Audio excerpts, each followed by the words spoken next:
It was the travertine found at what is believed to be the Pythia's underground spring that provided a plausible answer. Travertine is a calcium carbonate rock that's formed very rapidly when a spring comes up from underground and pressure is released. And when that happens, CO2 is degassed and calcium carbonate precipitates. And this happens very rapidly.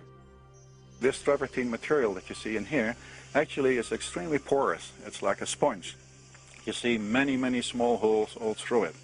And that means that in those holes, it is possible that some of the gases, which theoretically rose with the waters, were captured.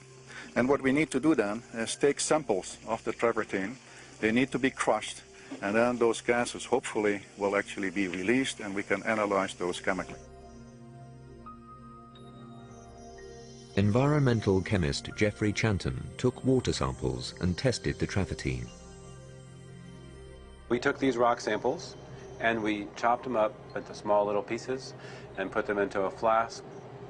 First we dissolved the rocks with acid because it's a carbonate rock, and so in acid it's quite soluble and it dissolves and liberates all the gases. What Chanton found would go far to explain the mysterious events at Delphi, but only after his scientific quest took several unexpected turns. Little is known about the lives of the priestesses at Delphi. They were kept in isolation. Their bodies were inviolate.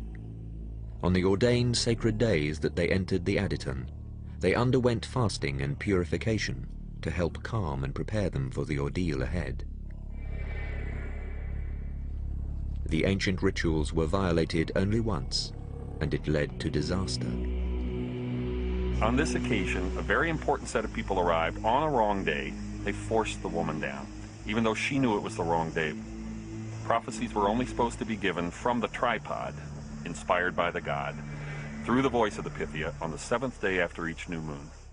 Why those specific months? That may have something to do with the amount of water and gases that come to the surface. The Pythia, of course, went into this small, narrow room, never knowing really how much gas there would be. And under most normal conditions, there was just a little, enough for her to go into this euphoria. In this specific case, most likely, she was poisoned by too much gas.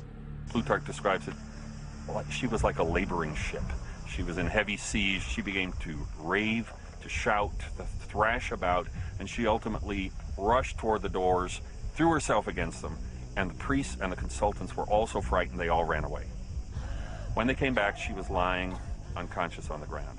She only lived a few days before she died. What type of gas produced such a lethal effect?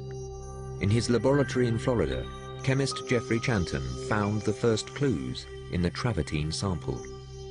We found that there were traces of methane and ethane in this rock that was deposited on the walls of the temple where the spring came up inside the temple.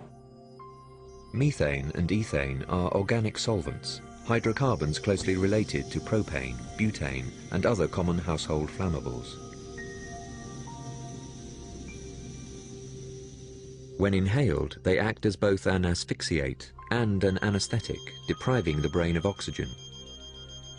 When abused, they can have devastating effects on the nervous system.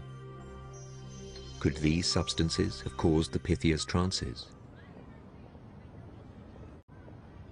The team then called on toxicologist Dr. Henry Spiller.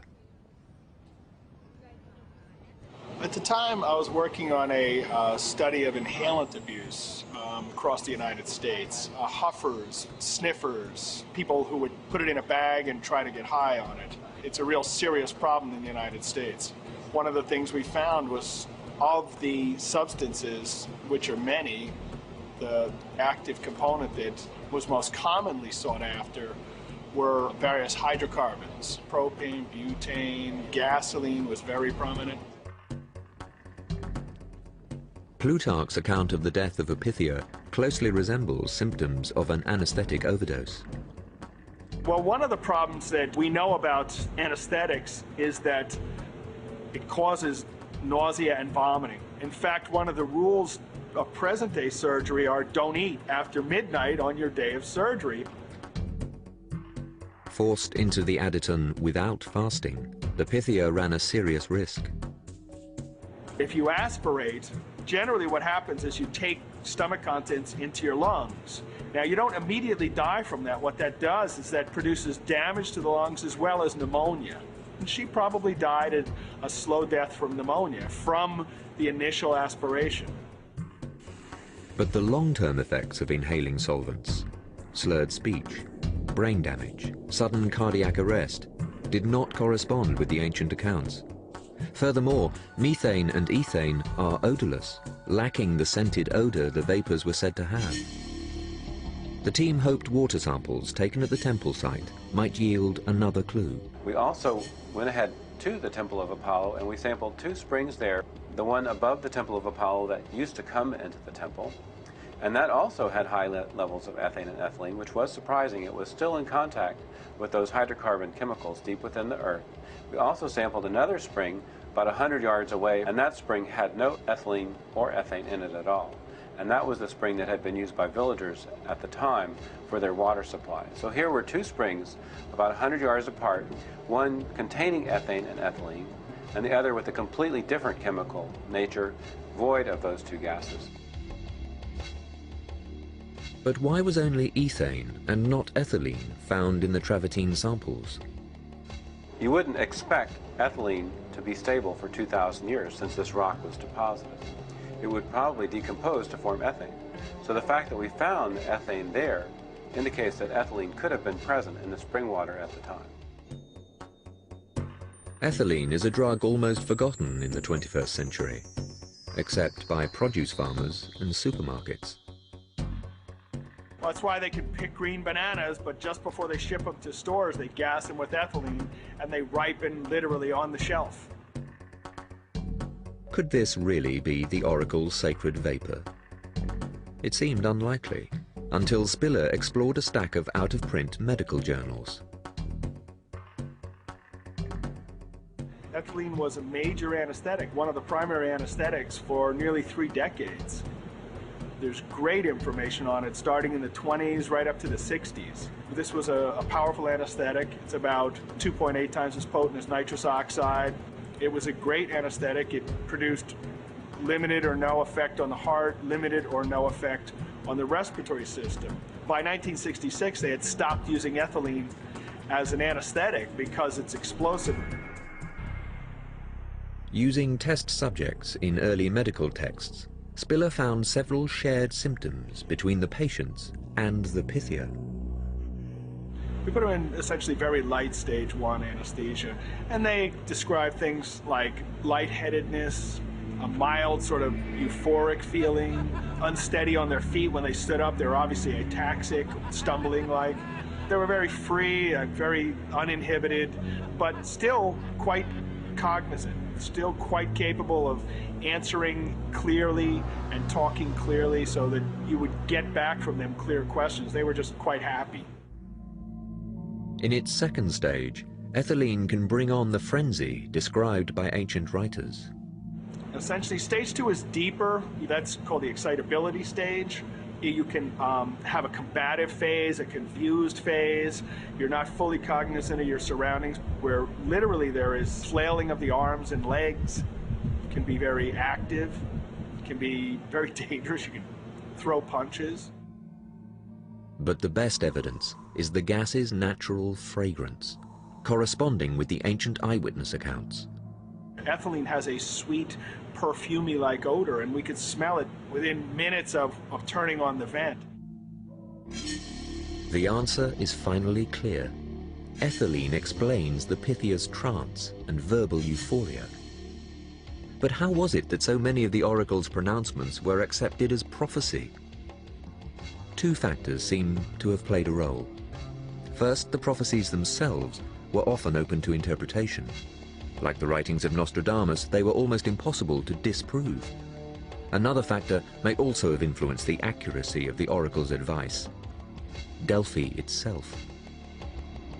All these people came continuously from all over Greece to ask questions, and of course they brought answers. They told the priests what was happening in their city, in their town, in their village, in their land. And so these priests had a sort of an intelligence accumulation potential. These priests here at this temple complex were sort of like the CIA and FBI rolled into one. The oracle's prophecies, a mixture of informed advice and ambiguous predictions, satisfied people in much the same way as today's astrological horoscopes. But the crowds consulting the oracle began to dwindle. Though it was long believed that the rise in Christianity was solely responsible for its decline, new evidence suggests it was a natural disaster that robbed the oracle of its power. And unlike so many of the oracle's ambiguous prophecies, this is one disaster that really could have been foretold. For thousands of years, the Oracle of Delphi was the unrivaled center of power in the ancient world. But suddenly, around the year 360 BC, the oracle fell mysteriously silent. By the time of the Roman Empire, Delphi was in a serious decline. The site was desolate, the site was despoiled, very few people were coming here. If the real inspiration for the prophecies was the psychoactive gas ethylene, what could have happened to stop its flow? The team again returned to ancient writings and found a clue in the disasters recorded in the year 373 BC. All across the Greek islands, strange phenomena were reported. Rushing noises were heard, though there was no wind. The sea seemed to boil. Glowing lights were glimpsed on the horizon. Fishermen drew up their nets only to find their catch dead or dying. Animals showed signs of growing agitation. Swarms of mice and snakes fled the town. Dogs broke their chains and were never seen again. What followed was a massive earthquake, the worst natural disaster in recorded Greek history. The entire coastal city of Helike, near Delphi, disappeared into the Gulf of Corinth, submerged by a seismic wave. Across the island, nearly every building came tumbling down, including the Temple of Apollo. Several ancient writers, among them Elian, drew a correlation between the strange behavior of animals and the earthquake that followed. But much like Plutarch's geographical descriptions of the gas and fissures below Delphi, the reports had been largely dismissed. Well, this kind of scientific observation, which was part of the Greek tradition, was then also viewed as discredited and viewed with great skepticism. So there was just a general fall in the value of the stock of these ancient Greek sources that really typified all of the 20th century attitude towards the value of ancient Greek and Roman writers. But recent investigations have revealed these ancient observers might have been right all along. Their discoveries could shed new light on the fate of the Delphic oracle. The first substantial evidence was found by chance in 1993. Oceanographers from the nearby University of Patras, conducting an environmental survey, happened to be taking temperature readings in the Corinth Gulf when a magnitude 5.4 earthquake struck. That just before the earthquake there was a spike in the temperature of the deep water, and then a few hours later another spike, 6 degrees centigrade increase in the temperature, and then a third spike, and then the earthquake struck, and they did a sonar survey of the seafloor in the area where this probe was stationed, and they discovered a field of giant submarine pockmarks, these craters, with bubbles coming out of them. And they concluded that it looks like hot gas, hot fluids were erupting from the seafloor in the hours before the earthquake.